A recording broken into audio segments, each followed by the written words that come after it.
কোনো চালু থাকা সামাজিক প্রকল্প বন্ধ হচ্ছে না।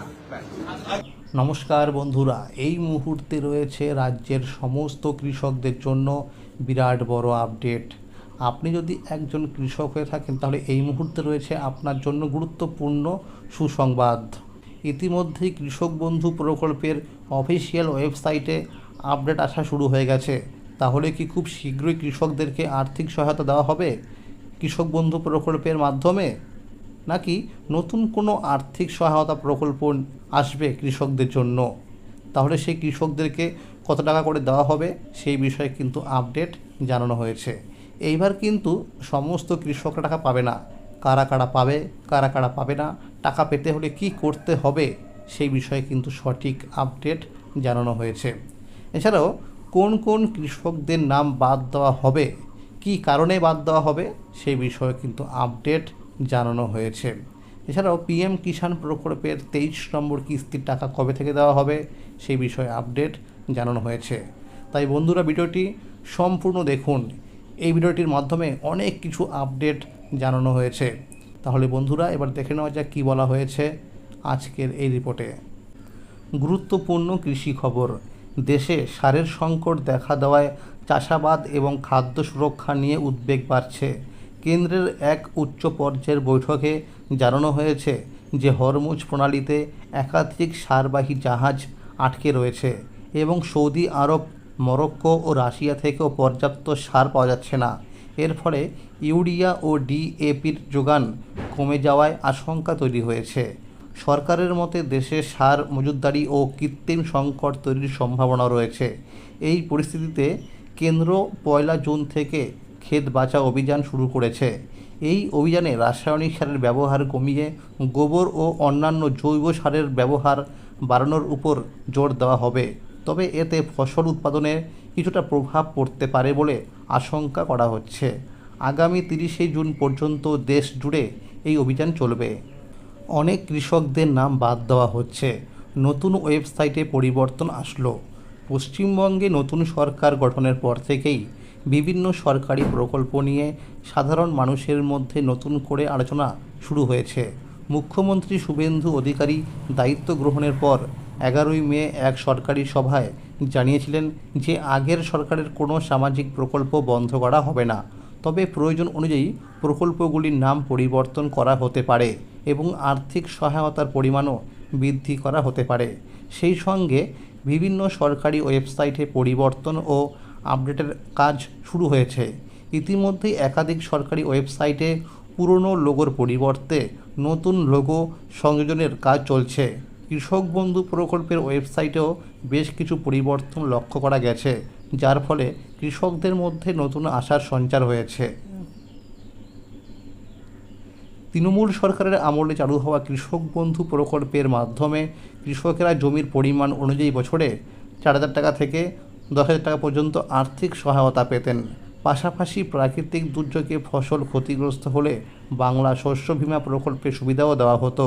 তবে নতুন সরকার গঠনের পর মুখ্যমন্ত্রী বিভিন্ন সভায় অন্নপূর্ণা ভাণ্ডার ও যুবশক্তি প্রকল্প নিয়ে আলোচনা করলেও কৃষকদের জন্য নতুন কোনো আর্থিক সহায়তা বা কৃষক বন্ধু প্রকল্প নিয়ে এখনও পর্যন্ত বিস্তারিত ঘোষণা করেননি।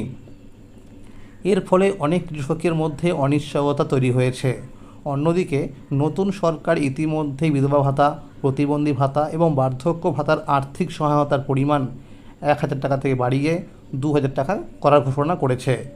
1 জুন থেকে নতুন হারে অর্থ প্রদানের প্রক্রিয়া শুরু হয়েছে বলে জানা যাচ্ছে। সূত্রের খবর, কৃষক বন্ধু প্রকল্পের অর্থ জুন মাস থেকেই প্রদান করা হতে পারে। সাধারণত খরিফ মরশুমের জন্য এপ্রিল থেকে সেপ্টেম্বরের মধ্যে প্রথম কিস্তির টাকা দেওয়া হয়ে থাকে। এছাড়া জানা গেছে কৃষক বন্ধু প্রকল্পের পুরনো উপভোক্তাদের তথ্য ব্যবহার করেই নতুনভাবে অর্থ প্রদান করা হতে পারে। ফলে পুরনো উপভোক্তাদের নতুন করে আবেদন করার প্রয়োজন নাও হতে পারে। তবে নতুন আবেদনকারীদের জন্য অনলাইন ও অফলাইন উভয় ব্যবস্থাই চালু রাখা হতে পারে। খুব শীঘ্রই সরকারি ওয়েবসাইটে নতুন আবেদন গ্রহণের সুবিধা যুক্ত হওয়ার সম্ভাবনার কথাও শোনা যাচ্ছে। তবে অন্নপূর্ণা ভাণ্ডার প্রকল্পের ক্ষেত্রে প্রথমে পুরনো তথ্য ব্যবহার করে সুবিধা দেওয়ার কথা বলা হলেও পরবর্তীতে নতুন করে তথ্য যাচাই ও আবেদন প্রক্রিয়া শুরু হয়েছে।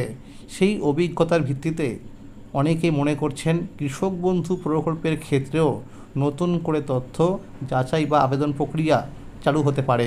কারণ যাচাই বাছাইয়ের সময় এমন কিছু নাম পাওয়া যেতে পারে যারা প্রকল্পের প্রকৃত যোগ্য না হয়েও আগে সুবিধা পেয়েছেন।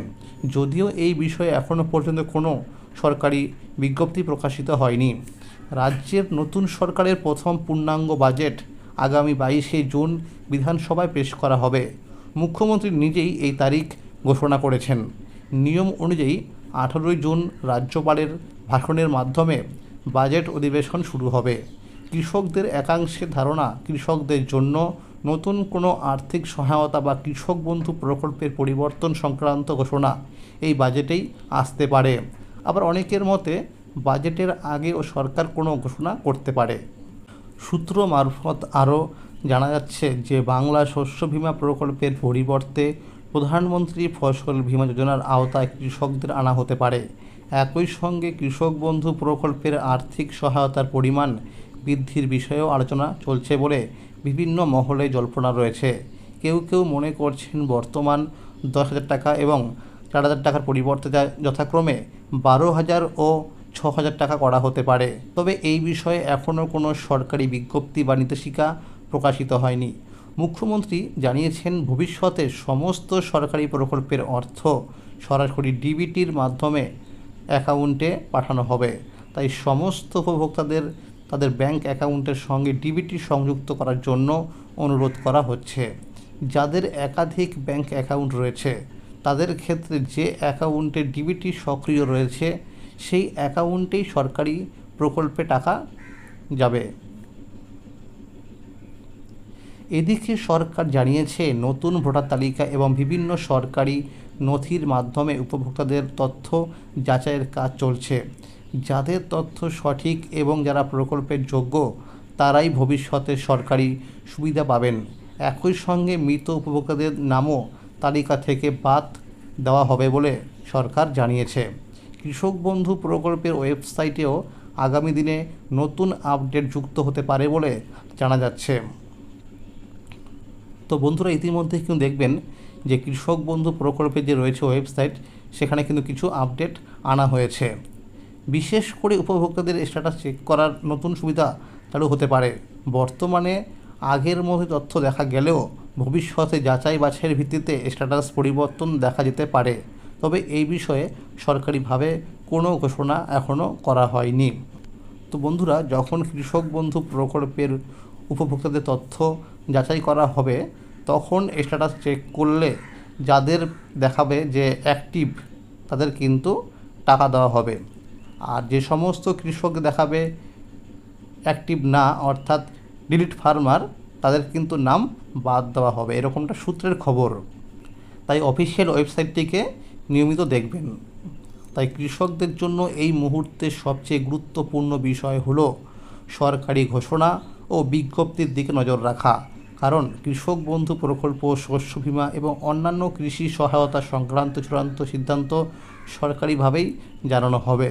আগামী 22শে জুনের বাজেট অধিবেশনের কেন্দ্র করে এখন রাজ্যের কৃষকদের নজর সেদিকেই রয়েছে। নারী ও শিশু কল্যাণ দপ্তরের মন্ত্রী অগ্নিমিত্রা পাল জানিয়েছেন এসআইআর তালিকা নিয়ে বিশ্লেষণের কাজ চলছে।